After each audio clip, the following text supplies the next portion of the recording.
Bonjour et bienvenue dans cet épisode intersaison de Symbiose que je vous propose en plein milieu des 2 mois d'été. J'espère que votre été se passe bien. Quant à moi, j'ai eu la chance d'enregistrer cet épisode avec mon amie Maëlys. Elle a été le vecteur de toutes les questions que j'ai reçues ces derniers mois suite à mon appel à questions. Si vous souhaitez aller directement à la question qui vous intéresse, vous trouverez la liste des questions dans la description de l'épisode ainsi que le timecode associé. Je vous laisse découvrir tout ça et comme d'habitude, je vous retrouve à la fin. Bonne écoute!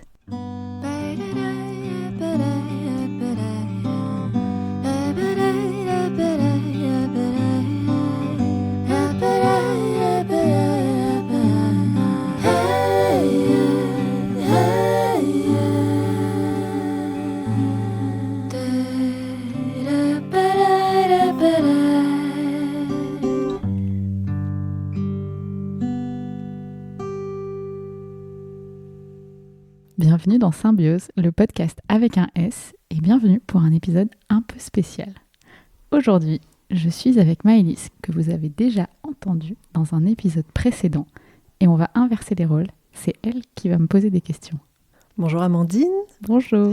Je suis contente d'avoir l'honneur de poser les questions cette fois-ci, et je commence directement avec une question que tout le monde se pose, je pense, c'est comment t'es venue l'idée de ce podcast? C'est la question de Delphine Pernaud, à qui on fait un coucou, on la connaît toutes les deux. Salut Delphine. L'idée de ce podcast, elle m'est venue en avril 2024. J'avais pris la décision de quitter le travail dans lequel j'étais. Je me souviens que je me suis réveillée en pleine nuit et que j'ai secoué mon mari à côté de moi.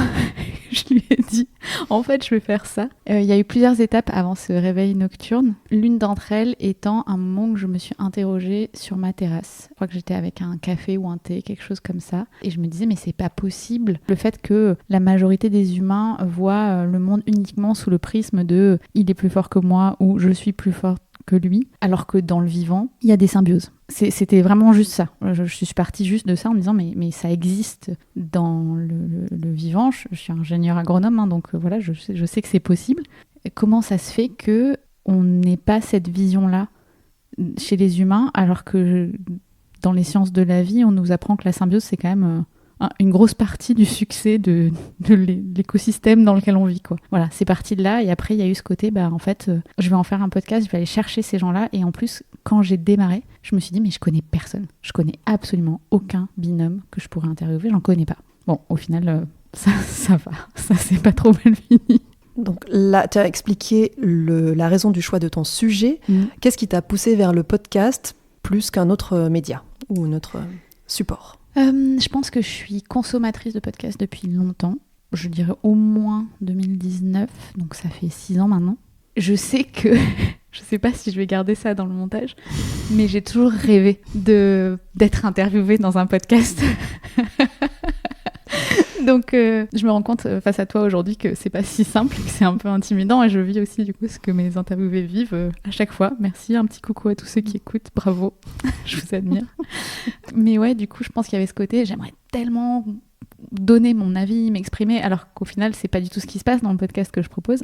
Et par contre, la question du média sonore, c'est une question qui me paraissait assez cohérente par rapport à mon parcours de vie global. J'ai une grosse affinité avec la musique.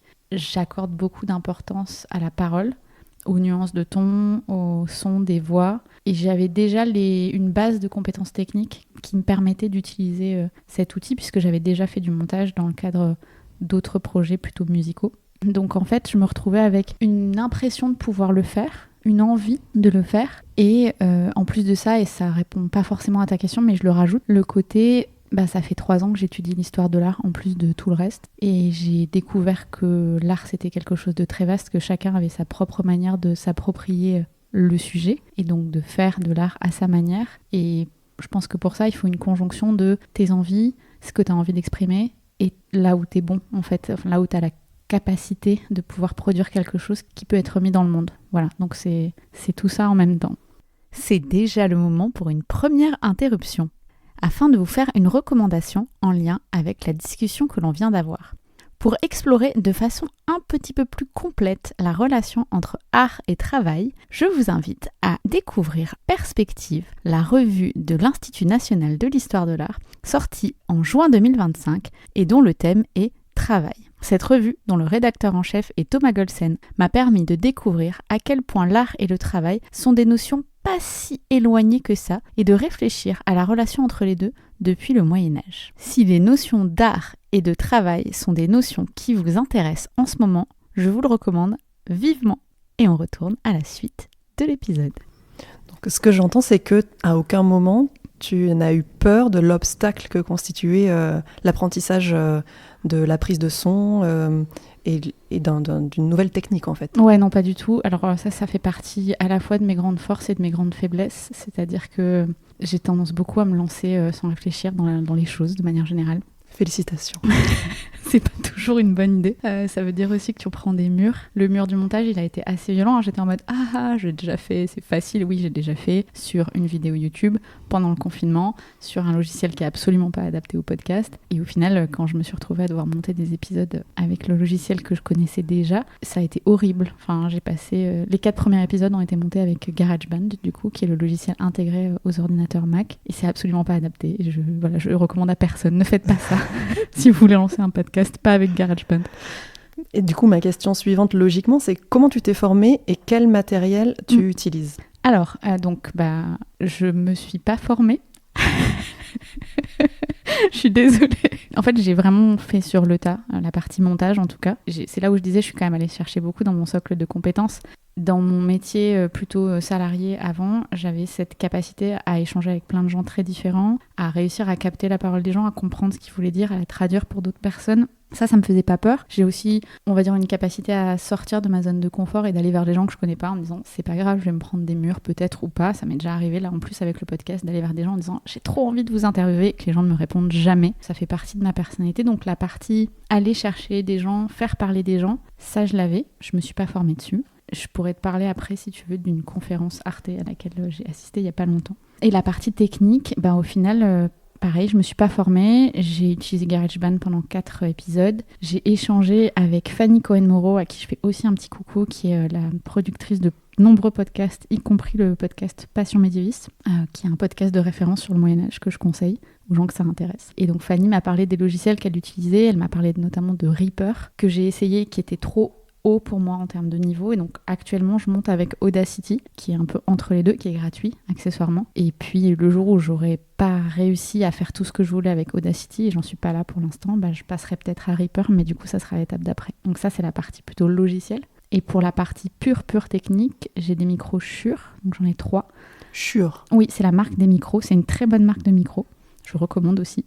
Et ensuite j'ai un Zoom P4 parce que c'était hyper important. Donc Zoom P4 c'est l'enregistreur et c'est hyper important pour moi de pouvoir séparer les bandes pour chaque micro. Donc j'ai jusqu'à 4 micros. Dans l'interview Pépite on avait 4 micros et puis on se les est passés. Pour la petite histoire, et c'est une histoire que j'aime beaucoup, le 4e micro que j'utilise, c'est mon micro bonus et il appartenait à mon grand-père. Et c'est mon père qui l'a adapté pour qu'il puisse se brancher en XLR. Donc le XLR, c'est le dernier truc technique dont je vais parler. C'est un système de branchement qu'on utilise beaucoup en sonorisation, y compris musicale. C'est un système qui est un peu encombrant, c'est pas du Bluetooth, c'est pas des micro-cravates. Voilà, c'est le choix que j'ai fait moi de m'équiper avec un matériel qui permet de produire un son que je trouve de qualité et qui permet un peu de profondeur de son.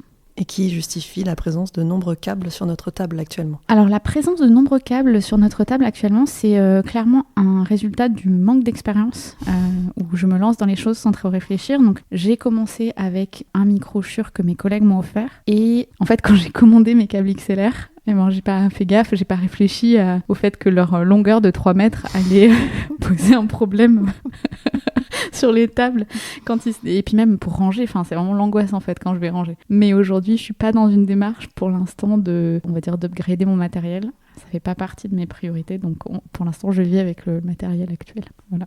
Très bien, donc si je résume pour l'aspect technique, on a des micros Shure, des câbles XLR, oui, un P4 pour l'enregistreur, et j'ai encore une question pour la technique. Ouais. Qui est pourquoi ne pas utiliser Riverside ou Squadcast ? Alors déjà, comme je suis partie dans le projet sans trop me renseigner, sans même faire du benchmark, etc. Je savais pas que ces logiciels existaient. Pour la petite histoire, c'est des logiciels qui permettent de faire des enregistrements avec des gens qui sont à l'autre bout de la planète. Donc c'est un peu comme si on faisait un meeting sur Teams ou sur Zoom, mais avec une bonne qualité audio. Et le logiciel va à la fois enregistrer, permettre le montage, transcrire l'interview, et ça On peut couper au moment où on veut, etc. Je pense que en fait, ces logiciels-là sont très très bien si on n'a pas envie d'avoir accès à la matière brute sonore, c'est-à-dire pour parler techniquement, hein, quand tu montes sur ton ordinateur, tu as une espèce de bande blanche avec des barres bleues à l'intérieur. Ces logiciels, ils te donnent pas accès à ce niveau de précision et d'information-là. Ils sont plutôt là pour t'aider sur les grosses parties. Tu veux couper telle partie, tu veux couper tel mot, telle phrase, etc. Moi, il y a des fois où j'ai un côté très orfèvre, où je vais enlever les respirations, les raclements de gorge, les machins comme ça. Je dis pas que Riverside et Squadcast ne permettent pas de faire ça, mais moi, j'ai besoin d'avoir vraiment accès à la matière brute pour pouvoir la travailler comme je veux. Et pour le coup, ça, ils ne satisfont pas mon besoin. Et j'ai oublié de te parler d'Arte Radio, du coup. Il n'y a pas longtemps, je suis allée à un festival de podcasts pour professionnels qui s'appelle La Claque, qui est le festival des podcasteurs du Sud. Et on a eu une super intervention qui s'appelait enregistrer l'intime ou capter l'intime. Et donc, je suis allée à cette espèce de masterclass parce que je me suis dit, c'est ce que je fais, donc je vais quand même apprendre ce que font les gens de Arte Radio. C'était très intéressant d'avoir ça a posteriori, du coup, de savoir qu'est-ce qui se faisait dans le milieu. Je me suis rendu compte qu'il y avait beaucoup de choses que je faisais déjà, donc j'étais super contente. Et après, il y a des choses que je ne fais pas, certaines que je pourrais jamais faire, comme passer 4 jours avec mes sujets d'enregistrement. Ça nécessite un budget un budget en temps et en ressources que je n'ai pas. Et d'autres que j'ai trouvées hyper intéressantes, notamment ce truc de quand tu vas interviewer quelqu'un qui t'impressionne, et ben tu prends un petit objet ou un petit quelque chose qui te permet de désamorcer l'interview tout de suite, dès le début, pour se mettre à un niveau d'égalité avec la personne en face. Je sais que la personne qui nous a fait la masterclass, lui, il avait interviewé Vladimir Cosma, et il était arrivé avec un enregistrement de soirée dans un bar où il avait rencontré une fille qui lui avait dit « Ah, moi j'ai rencontré mon mari sur la musique de la boom » et la fille lui racontait son histoire et du coup il a réussi tout de suite à créer un vrai lien avec Vladimir Cosma comme ça. Donc j'ai gardé le conseil en me disant ça c'est un conseil super précieux. Vladimir Cosma c'est du coup le musicien qui a fait la musique de la boom, tu sais avec Sophie Marceau. Effectivement, si vous avez moins de 35 ans, il est possible que vous ne sachiez même pas de quoi on parle. Et du coup, j'en ai encore sur la formation, puisque pendant ce festival de podcast, j'ai pris des formations sur le marketing de podcast, comment vendre ton podcast, comment faire en sorte que ton podcast ait plus d'écoute. Là aussi, j'ai pris une claque. J'ai compris qu'il fallait que je travaille plus mes titres, il fallait que je travaille plus mes descriptions d'épisodes. Si je voulais avoir plus d'écoute. Voilà, donc j'essaie de trouver le juste équilibre entre le je reste moi-même et c'est un projet artistique et j'ai quand même envie que des gens tombent dessus par hasard quand ils cherchent des mots-clés que je trouve hyper pertinents pour le podcast. Mais j'entends que le fait de ne pas avoir cherché de benchmark a priori, ça te permet aussi de pas produire quelque chose de formaté. Ça correspond aussi à ta façon de fonctionner et de foncer, quitte à prendre des murs. Mais donc, c'est pas mal d'avoir eu cette conférence Arte, du coup, pour te relancer un peu dans ton processus créatif. Avant de passer à la question sur la saison 2, je me demandais, on a parlé de logiciel, on a parlé de matériel. Combien de temps ça te demande de produire un épisode de Symbiose ? C'est une bonne question aussi. Alors je vais répondre plutôt par rapport au temps actuel, puisque j'ai forcément gagné en productivité par rapport au tout début. Aujourd'hui, entre la recherche d'un épisode, la préparation de l'épisode, etc., et l'enregistrement en lui-même, déjà ça prend une journée, puisque souvent je me déplace, voilà, vous avez entendu sûrement que j'étais aux 4 coins de la France. J'ai pas encore fait la Bretagne, c'est très loin de chez moi, donc ça viendra un jour. Avis aux intéressés. Voilà, exactement. Si vous connaissez des gens qui ont des super projets en Bretagne, faites-moi signe. Donc une journée pour la partie vraiment, on va dire, interaction avec les interviewés et interview en elle-même, déplacement compris. Ensuite, j'ai 2 jours de montage. J'ai vraiment beaucoup raccourci. Au début, j'étais à beaucoup plus que ça. Et maintenant, je suis à 2 jours, on va dire 2 journées de travail normales. C'est pas 2 jours où je fais 10 heures de montage par jour. C'est plutôt 2 jours où je fais 6 à 7 heures de montage par jour. Donc, c'est des journées de travail que je considère correctes et où je finis pas épuisée. Et ensuite, j'ai une dernière journée. Donc, c'est la 4e journée où je vais travailler sur la partie communication. Donc, j'écris toujours un article en lien avec le podcast, ça prend du temps. Je fais de la vignette, je fais la partie technique de mise en ligne, de transposition, parce que je les mets aussi sur YouTube et ça demande de transformer un fichier audio en un fichier vidéo, ça prend du temps aussi. Je fais le post Instagram, le post LinkedIn, donc il y a tout ça au final qui prend une journée. J'essaie vraiment de réduire et d'automatiser ce truc-là. Et là, j'explore pendant l'été des moyens de travailler un peu à la chaîne sur ces trucs-là, mais j'ai beaucoup de mal, donc je sais pas si j'arriverai à descendre en dessous de 4 jours par épisode. Voilà. Oui, en plus du temps productif dont tu viens de parler, ces 4 jours, il y a aussi tout le temps où le sujet et les échanges matures en fond, où tu penses aux chansons aussi que tu vas mettre dans la lettre qui va accompagner. Donc j'entends que 4 jours, c'est vraiment un peu le minimum. Oui, 4 jours, c'est le temps que je vais passer soit devant mon ordinateur, soit devant au téléphone avec les gens ou en rencontre avec les gens. Et effectivement, il y a tous ces moments où je suis en train de rouler dans ma voiture à écouter des chansons en me disant « Ah, celle-là, elle irait bien pour tel épisode !» Et tous ces moments aussi où, mais ça c'est cool parce que ça m'apporte quand même pas mal, où en fait je me nourris de beaucoup plus d'influences extérieures au niveau culturel pour pouvoir faire des recommandations derrière, parce que j'ai envie de donner des recommandations à chaque épisode qui sont en lien avec chaque épisode. Alors des fois c'est très facile. Là j'ai un épisode où on va parler de deuil bientôt et où du coup j'ai un super jeu vidéo qui parle beaucoup de deuil et qui a été un énorme coup de cœur cette année, dont j'ai parlé normalement à tout le monde, qui est une évidence, mais il y a des fois où c'est moins évident et où ça demande beaucoup plus de réflexion pour trouver quelque chose de pertinent à recommander, et ça demande aussi d'avoir les yeux ouverts et de continuer à recevoir des newsletters, des gens qui sont pas forcément dans mon monde, qui écrivent des choses, qui recommandent des choses, et je me dis « Ah, ça pourrait marcher ». La circulation au sens de Nathalie Sejean. Exactement, coucou à Nathalie Sejean. J'ai découvert récemment qu'il y avait une playlist sur Deezer avec la BO en quelque sorte de Symbiose, avec pas mal de titres que tu avais recommandés dans les différents épisodes. C'est vrai que j'ai fait ça. Effectivement, j'ai fait ça. Je me souvenais pas que j'en avais fait la pub. J'en ai fait la pub. Non. Tu l'as trouvée toute seule ? Toute seule. Waouh, ok. Eh ben c'est génial. Et ben merci d'en parler du coup. Je vais le passer en privé du coup. Non, c'est juste que je me dis, c'est vrai que j'ai dû faire ça un moment pour moi. Ah oui, non mais si, je sais ce que c'est cette playlist.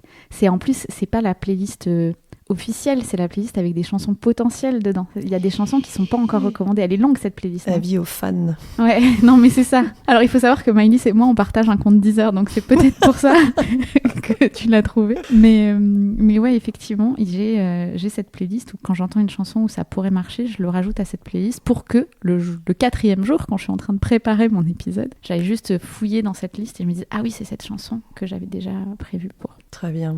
On a parlé beaucoup des moyens qui te sont nécessaires pour produire ce podcast, à la fois matériel et puis en termes de temps. Qu'est-ce que tu gagnes comme argent avec ce podcast ? C'est une question que tout le monde se pose, mais est-ce qu'elle en vit ? La réponse est j'ai gagné 0 € depuis le début du podcast. J'ai même perdu de l'argent si on compte le fait que je me suis équipée, que je me suis déplacée, etc. Donc c'est pour ça qu'aujourd'hui, alors on peut avoir des débats sur la notion d'art. Et est-ce que l'art devrait vraiment être à perte et être uniquement un truc passion, ou est-ce que l'art mérite une place rentable dans la société ? Ça, c'est un autre débat philosophique. Mais en tout cas, c'est aussi pour ça que je le prends comme un projet artistique, parce que pour moi, c'est un projet qui a besoin d'être, entre guillemets, mécéné, d'être soutenu par du mécénat. Mais j'ai beaucoup de mal à imaginer un monde dans lequel ce projet serait sponsorisé, entre guillemets, par des entreprises qui voudraient me payer pour faire un épisode où je raconte un certain narratif. Aujourd'hui, j'ai la liberté de pouvoir raconter le narratif que je veux. Alors oui, ça implique que je gagne pas d'argent, mais je crois que je suis à l'aise avec ça. Donc voilà, j'ai la chance, il faut quand même le dire, j'ai la chance de pouvoir être à l'aise avec ça. Tout le monde n'a pas ce luxe. Tout le monde n'a pas le luxe de pouvoir faire des épisodes où on peut passer 4 jours de sa vie à faire un épisode qui ne nous rapportera pas d'argent. C'est une chance incroyable. Donc voilà, je ne gagne pas d'argent avec Symbiose. Si je vous propose une interview, ce n'est pas contre de l'argent. Sachez-le pour tous les gens qui se posent la question. Mais ouais, je sais pas si ça répond à ta question. Si. C'est le moment de vous faire la recommandation musicale associée avec cet épisode. Pour aujourd'hui, j'ai choisi la musique Aimer sans amour de Guts. C'est une musique qui date de 2011 et qui s'inspire d'un poème de l'auteur brésilien Tiago de Mello, intitulé « Les statues de l'homme ». Je vous cite l'article 1 de ce poème. « Il est décrété que maintenant la vérité existe, que maintenant la vie existe, et que main dans la main, nous travaillerons tous pour la vraie vie. » Je vous recommande donc ce titre. Il est bouleversant pour moi. Et du coup, tu veux quand même faire une saison 2, c'est admirable. Raconte-nous pourquoi une saison 2. Qu'est-ce qui t'a marqué dans l'expérience de cette saison 1 et quelle sera la différence entre une saison 1 et une saison 2 ? Alors pourquoi une saison 2 ? C'est venu assez naturellement. C'est l'avantage d'avoir, on va dire, d'être complètement autonome dans ta production, c'est que tu peux être à l'écoute aussi de comment tu te sens, de tes envies, etc. Et j'avais envie de faire une pause pendant l'été. Et donc je me suis dit, pour faire une pause, autant couper en 2. J'avais 10 épisodes, ce que je trouvais chouette. J'ai un côté un peu scientifique, je me dis 10, c'est un nombre rond, c'est parfait. Très scientifique. Et au final, j'en ai 11 sur la saison 1, puisqu'il y a l'épisode de Pépite qui s'est rajouté ensuite derrière. Mais ça m'allait bien aussi, c'est 10 épisodes et un hors-série, ça marche toujours. Et j'aime bien cette idée de dire j'essaie de faire 10 épisodes en une saison avec cette pause estivale que je vais essayer de garder parce que ça fait aussi du bien de prendre du recul, d'avoir du temps pour pour faire du montage un peu, ce que je fais là beaucoup cet été. Et donc pour répondre à ta question, qu'est-ce qui va être différent ? Justement, le fait de faire une pause, ça me permet de changer certaines choses, notamment le hors-série que j'ai fait avec Pépite en juin. C'était quand même riche en enseignements. J'ai expérimenté un peu par rapport au montage. J'ai fait le montage différemment. Et je pense que la saison 2, elle va un peu plus ressembler à ça. Il y aura un peu plus d'intervention au sein de l'épisode. Il y a un autre truc très important aussi que je vais faire dans la saison 2, c'est que je vais me permettre des épisodes plus longs. En revanche, je vais les couper en tranches de 30 minutes. Donc en fait, un enregistrement pourra exister sous 2 fichiers, entre guillemets. Et donc les gens pourront écouter à leur rythme. Un truc qui ne dure pas 1 heure, quoi. Ils pourront écouter la première partie, puis la deuxième partie à un autre moment. Ça fait partie des choses que j'ai découvertes à la claque, qu'on pouvait faire ça et qu'en fait tout le monde le faisait et qu'en voulant juste condenser mon interview et en passant énormément de temps au montage à vouloir couper en me disant faut que ça soit le plus dense possible pour que ça tienne en 30 minutes, en fait c'était affreux quoi. J'enlevais des choses qui me plaisaient, j'enlevais beaucoup de spontanéité, j'enlevais beaucoup de rire, j'enlevais beaucoup et j'avais pas envie d'enlever tout ça, donc ça sera moins. En saison 2 j'enlève juste les trucs vraiment moches et je laisse beaucoup de spontanéité. On veut des exemples de trucs vraiment moches. Les trucs vraiment moches, c'est des reniflements affreux ou c'est des moments où je pose une question complètement à côté de la plaque et j'ai pas trop envie que les gens sachent ça de moi. Parce que je ne pose pas que des questions pertinentes. Je sais que ça donne cette impression au montage, mais c'est moi qui monte en fait. C'est les coulisses de Symbiose. Voilà, donc non, il y aura plus de, je pense, il y aura plus de off dans la saison 2 que dans la saison 1. Et en même temps, il y aura aussi plus d'interventions de ma part, je pense, parce que c'est quand même pas mal revenu dans les retours des gens à la sortie de la première saison et des premiers épisodes de me dire tu t'effaces beaucoup, on t'entend pas trop, on voudrait t'entendre plus. Ok, je vais parler plus. Je n'attendais que ça. Vous êtes sûr? Est-ce que j'ai répondu à toutes tes questions sur la saison 2? Non, j'aimerais connaître la date de sortie du premier épisode de la saison 2, s'il te plaît. Donc on est parti sur le 2e mercredi de chaque mois. Et je crois que du coup, c'est le 10 septembre, le premier épisode qui sera l'épisode de Félicie et Marie-Ève, à qui je fais aussi un petit coucou, qui sont 2 femmes incroyables. J'ai réécouté et monté leur interview hier, c'était dingue. Et j'ai trop hâte que cet épisode sorte et que je suis trop contente que la saison démarre sur cet épisode qui est plein d'énergie et qui sortira du coup le 10 septembre en 2 parties. Rendez-vous le 10 septembre avec Félicie et Marie-Ève. J'ai 2 dernières questions, je crois. Ouais. La première est tout à fait intéressée. J'aimerais bien aller manger au Café Gilberte. Oui. J'aimerais bien savoir où c'est. Alors, le Café Gilberte, c'est à Aix-les-Milles, c'est dans la zone industrielle de Aix-les-Milles. Elles ne sont ouvertes que le midi en semaine. Et vraiment, je vous le recommande. C'est super chouette. J'y suis encore retournée pas mal de fois ces derniers temps. Et elles sont constamment encore en train de s'améliorer. C'est-à-dire qu'elles ont encore changé des trucs dans le fonctionnement du resto depuis la dernière fois. Voilà, aller au Café Gilberte, c'est à Aix-en-Provence, dans la zone des Milles. Ma dernière question, je crois. Aura-t-on droit à un bêtisier? Alors, ça fait partie des choses que j'aimerais bien, mais j'y arrive pas, j'ai pas le temps. J'aimerais bien pouvoir faire ça, mais je me suis pas organisée pour, en tout cas, dans les premiers épisodes de la saison 2 que j'ai monté là. Et en fait, j'ai coupé très très peu de choses drôles dans cette saison, donc je pense pas qu'on aura droit à un bêtisier. Et puis, je sais pas, je vais le retenir, il y a l'intervieweuse en moi qui revient. Pourquoi souhaiterais-tu un bêtisier, Maëlys? Parce que c'est rigolo, parce que j'ai participé à 2 épisodes et qu'il y a des moments où je me dis tiens, ça, elle va le couper au montage. Tiens, ça, c'était rigolo, dommage, mais c'était privé. Ça fait partie un peu de l'intimité du podcast et ça participe à l'énergie. Ouais, je vois ce que tu veux dire. Je pense, mais je peux me tromper, qu'un petit moment comme celui que je vais couper, donc que les auditeurs ne verront pas, mais comme quand je suis allée chercher mon carnet, quand tu m'as demandé la date de sortie de la saison 2, hors contexte et tout seul, c'est un peu bizarre. Ce à quoi je peux réfléchir, c'est quelque chose que d'ailleurs Fanny Cohen-Moreau fait un peu dans ses épisodes de Passion médiéviste, c'est qu'à la fin de ces épisodes, elle rajoute des espèces de petits bloopers, des extraits de l'épisode qui du coup arrivent à la toute fin, après le générique, après la conclusion, etc. Elle rajoute des petits moments fun comme ça. Ça, par contre, effectivement, encore une bonne suggestion que tu fais pour le podcast, Maëlys.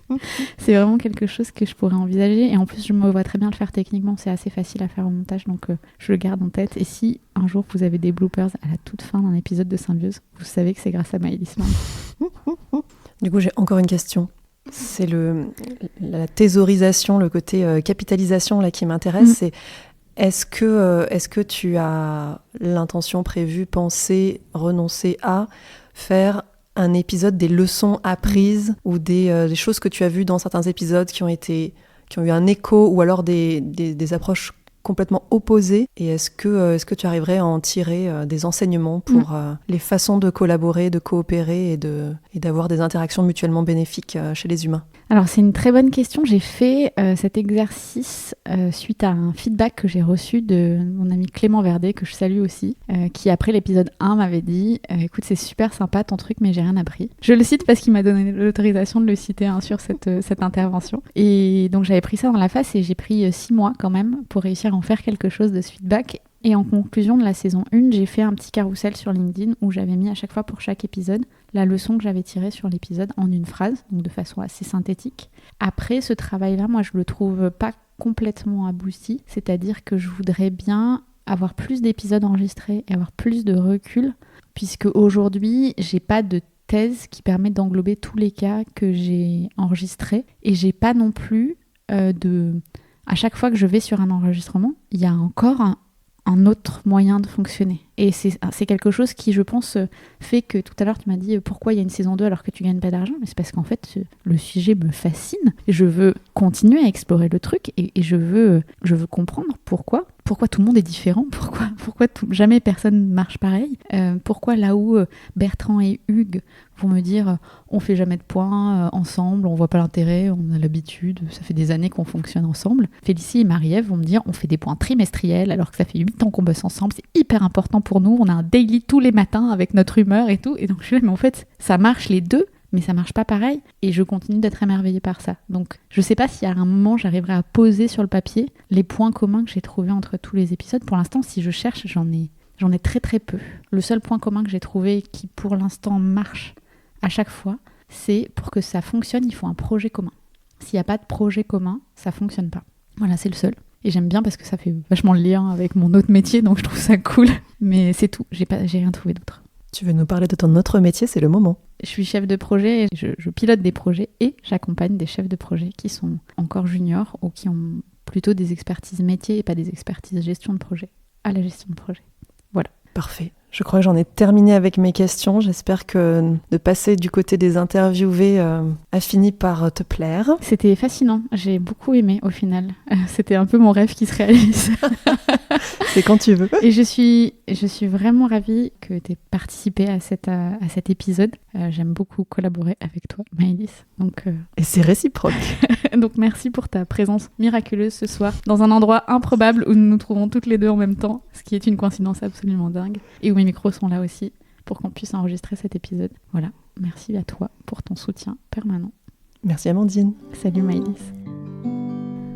Merci d'avoir écouté cet épisode, et merci aussi pour toutes les questions que vous m'avez posées et qui m'ont permis de l'enrichir.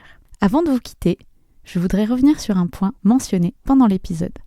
Comme je l'ai dit, le podcast n'existe que parce que je mets de l'énergie, du temps et de l'argent dedans. Alors, si vous avez envie de soutenir cette démarche, j'ai mis des liens à plusieurs endroits, notamment dans la description de l'épisode, pour que vous puissiez m'offrir un café virtuel et m'encourager à continuer. J'en profite aussi pour signaler qu'un sondage est en cours jusqu'à la fin du mois d'août pour définir à quoi la saison 2 de Symbiose devrait ressembler. La saison 2 et les suivantes aussi. Donc si vous ne l'avez pas encore fait, retrouvez le lien vers le sondage également en description pour pouvoir vous exprimer et donner votre avis. Je vous souhaite un très beau mois d'août et je vous dis rendez-vous le 10 septembre. À très vite!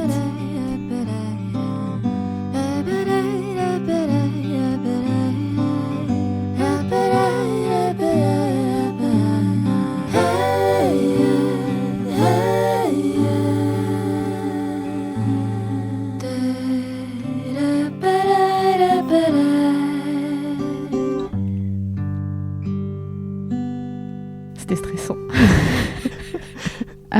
Non, j'ai pas encore suffisamment bossé mon pitch, donc. Mais je suis. Alors merde, attends, il faut que je me lève pour ça. J'ai un carnet pour ça, je la connais pas par cœur. Un deuxième carnet. Ouf, mais il y en a plein à la table.